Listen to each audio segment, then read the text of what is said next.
Section D में आपका स्वागत है। बोर्ड पर आपके सामने क्वेश्चन नंबर 26 है। तो इसमें अपने को एक्स वाई की वैल्यू ग्राफ से निकालनी है और बाद में एक्स वाई की वैल्यू इस इक्वेशन में पुट करके एम निकालना है। तो देखते हैं ग्राफ आपने किस तरह से किया होगा। तो ये आपका हो गया पहला इक्वेशन, ठीक है ना। और यहाँ में इसका ग्राफ बनाऊंगा, तो आप देखना इसमें ग्राफ बनेगा कैसे।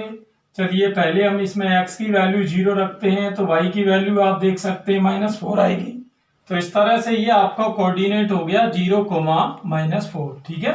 इसको मैंने a नाम दे दिया।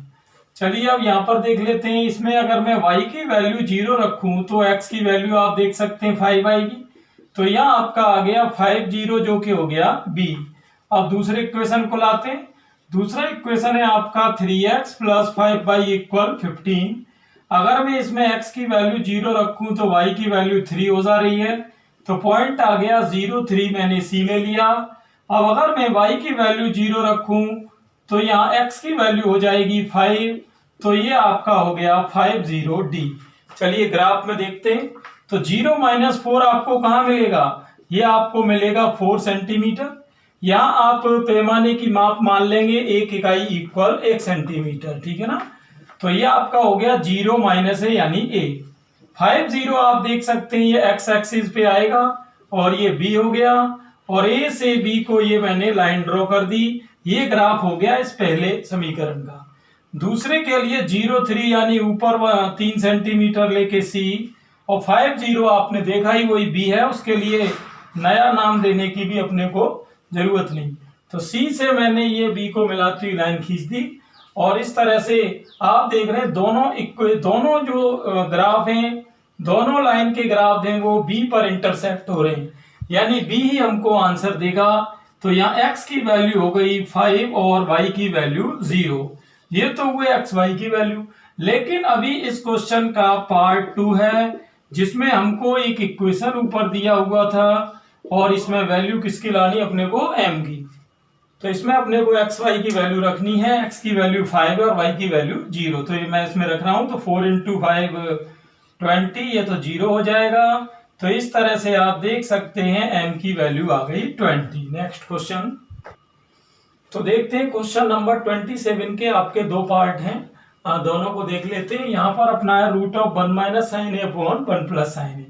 तो यहाँ मैं करूंगा परमीकरण। परमीकरण में आपको पता ही है क्या करना होता है, विपरीत चिन्ह का ऊपर नीचे क्या करते हैं, गुणा। तो ये इस तरह से 1 - sin a का मैंने ऊपर नीचे कर दिया। अब आप देख सकते हैं 1 - sin a का ऊपर हो रहा है होल स्क्वायर, जबकि a + b × a - b से ये a² - b² हो जाएगा। अब यहाँ पर आप देख सकते हैं कि 1 - sin a का होल स्क्वायर तो ये हो रहा है, और 1 - sin स्क्वायर होता है आपका cos स्क्वायर है। तो स्क्वायर से आपका रूट कैंसिल होगा, cos से दोनों में डिवाइड करेंगे।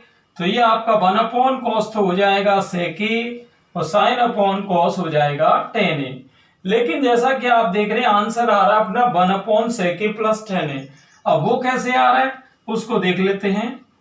तो ये है आपका sec a - tan a।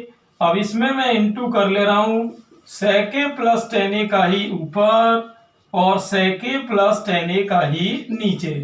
अब आप जानते हैं a - b × a + b क्या होता है, ये आपका होता है a² - b²।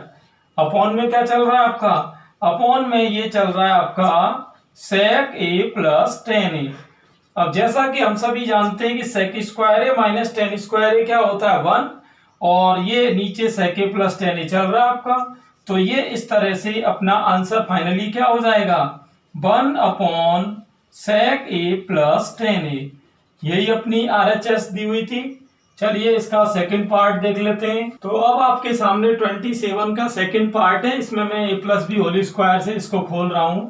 तो आप देख सकते हैं ये हो जाएगा sin² + cosec² + 2 sin × cosec, और इसका भी होल स्क्वायर खोलेंगे। ये दूसरे ब्रैकेट में आप खोलेंगे cos² + sec² + 2 cos × sec। अब जैसा कि हम सभी जानते हैं कि sin² + cos² क्या होता है, 1 होता है, और साइन और कोसेक का इंटू 1 होता है, तो ये 1 का इंटू 2 से करेंगे तो 2 ही आएगा। और यहाँ कोस और सेक भी मल्टीप्लाई में एक दूसरे को कैंसिल करते हैं तो 2 आपका वो आ गया। अब आपका बचा क्या क्या, यहाँ पे बचा आपका cosec square plus sec square. चलिए इसको देख लेते हैं। ये आपका हो गया 5 प्लस कोसेक स्क्वायर की आइडेंटिटी हमने सबने पढ़ी हुई है, 1 प्लस कोट स्क्वायर होती है, और सेक स्क्वायर की 1 प्लस टेन स्क्वायर। तो आप इनको ऐड कर देंगे, 5 1 और 1 आपका 7 हो गया, और 10 स्क्वायर प्लस कोट स्क्वायर। तो ये आपका हो गया सेक्शन डी का क्वेश्चन नंबर 27। नेक्स्ट देखते हैं। तो ये क्वेश्चन नंबर 28 का फर्स्ट पार्ट है। यहाँ पर जैसे कोई स्टूडेंट को ये प्रॉब्लम हो सकती है कि जैसे उसने अथवा में क्वेश्चन जो है वो कर लिया हो, तो कोई दिक्कत नहीं। अगर आपको ऐसा लगता है कि आपका क्वेश्चन मैंने डिस्कस नहीं किया है, तो आप व्हाट्सएप या टेलीग्राम पर मुझे क्वेश्चन भेज के और उसका सॉल्यूशन ले सकते हैं, ठीक है ना। चलिए इसको देख लेते हैं। एक्स अक्ष पर वह बिंदु, तो जैसा कि अपने को पता है कि एक्स अक्ष पर कोई बिंदु होता है उसकी ऑर्डिनेट 0 होती है, तो ये मैंने h को 0 मान लिया। अब ये 2 पॉइंट दे रखे हैं, जैसे कि मैंने ले लिया Q और R। वो ये कह रहा है कि इनकी डिस्टेंस जो है वो सेम है, यानी PQ और PR की डिस्टेंस क्या है, सेम। और हमें ये h की वैल्यू निकालनी है जिससे कि हम P को निकाल सकें।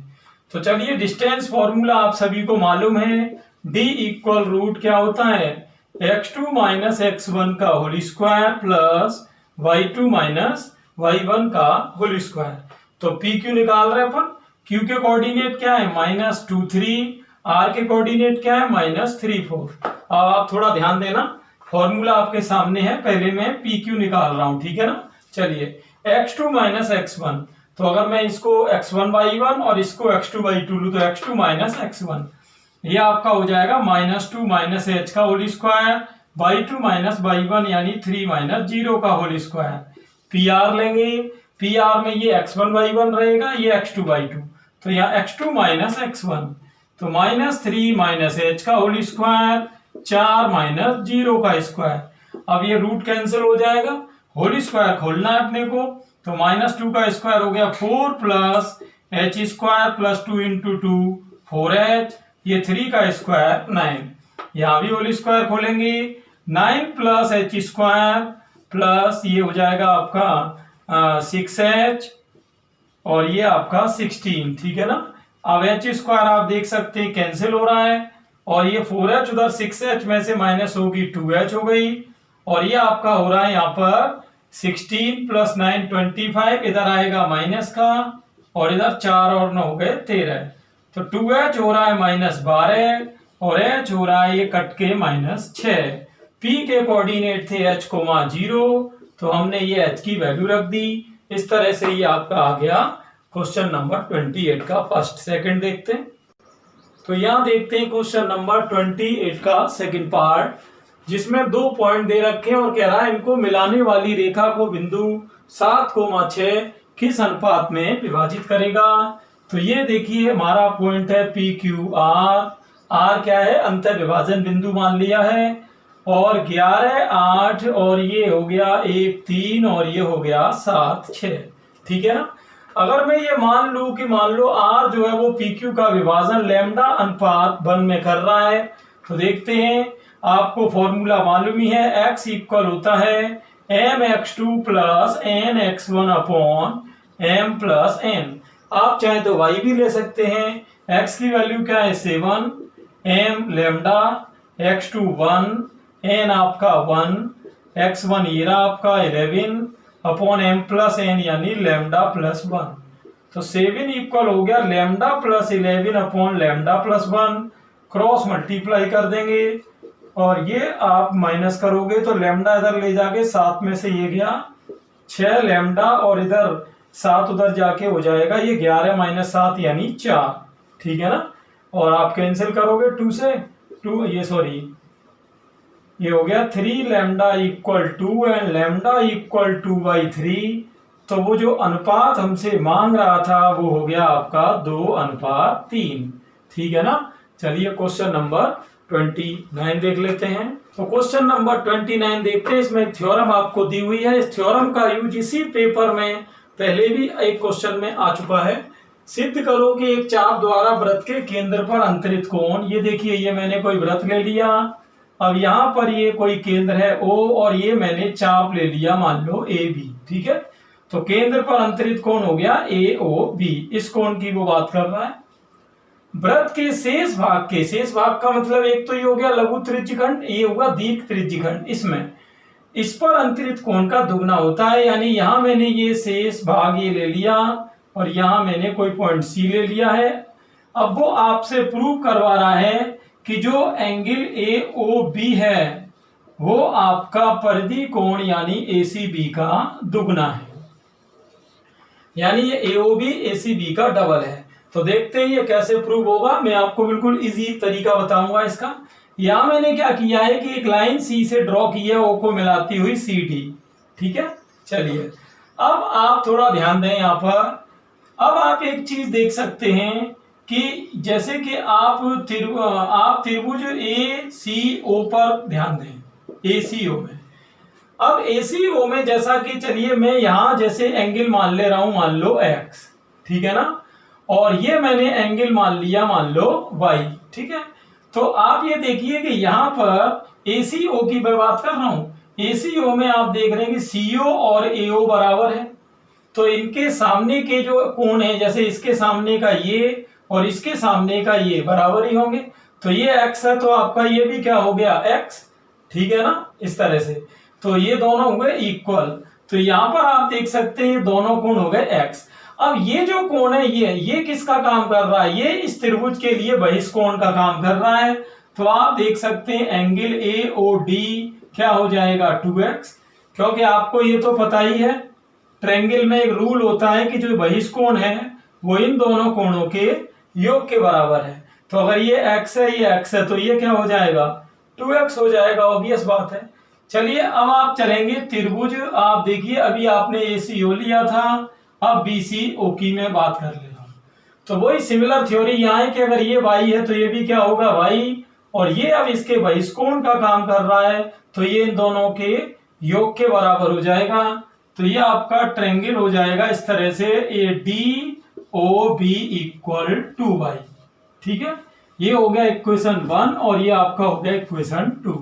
यहां हम करेंगे 2 ऐड, यानी दोनों इक्वेशन को जोड़ने पर, किसे किसे जोड़ रहा हूं मैं, 1 और 2 को।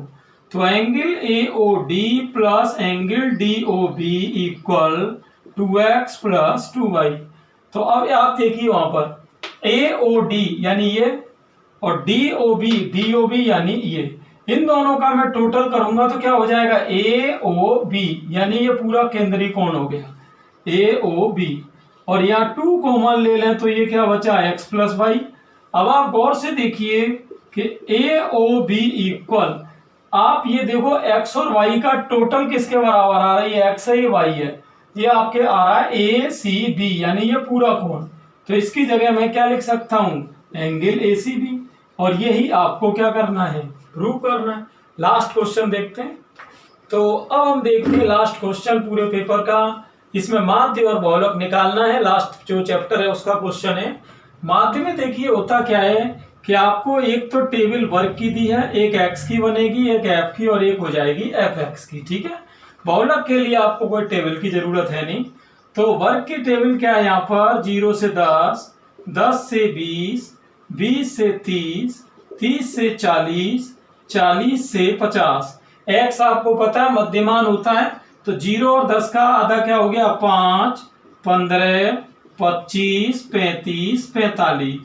f आपको दे रखी है 6, 10, 13, 7, 4 मल्टीप्लाई करेंगे, या 30, 150, ये आपका हो जाएगा 13 पंजे 65, 13 दूनी 26 और 6 32, 35 का 7 में 35 का 7 में 245 हो जाएगा, और 45 का 4 में 180।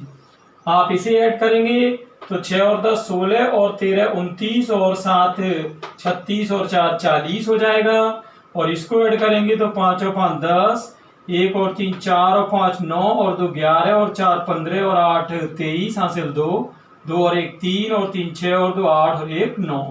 तो यहाँ मैं x बार निकालूंगा तो ये आपका हो जाएगा sigma fx upon n, 0 cancel, और 4 से कैंसिल आउट करेंगे तो 4 दूनी 8 बची 1 13 हो गया, 4 तिया 12 और ये 23.25।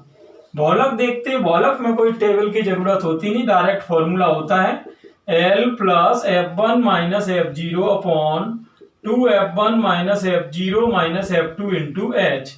अब आप सोच रहे होगे ये सब चीजें आएंगी कहां से।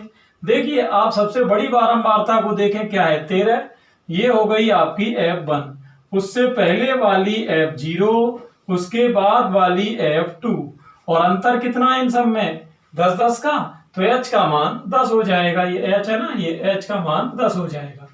और L क्या रहेगी, जो सबसे ज्यादा बारंबारता है उसके सामने वाले वर्गंतराल की जो छोटी सीमा है वो रहेगी L। तो ये सब वैल्यू इसमें डाल दें। चलिए L आपका 20, F1 13, F0 10, यहाँ F1 का डबल करेंगे 13 दूनी 26 माइनस 10 माइनस F2 7, H 10। तो 20 प्लस 13 में से 10 गया 3, 3 का 10 में 30, और ये 26 में से 10 और 7 17 माइनस करेंगे 9 आ जाएगा, 3 से मैं डिवाइड कर रहा हूं तो 10 अपॉन 3, और 3 का भाग 10 में देंगे 3.33, और 20 और 3 हो जाएगा 23.33।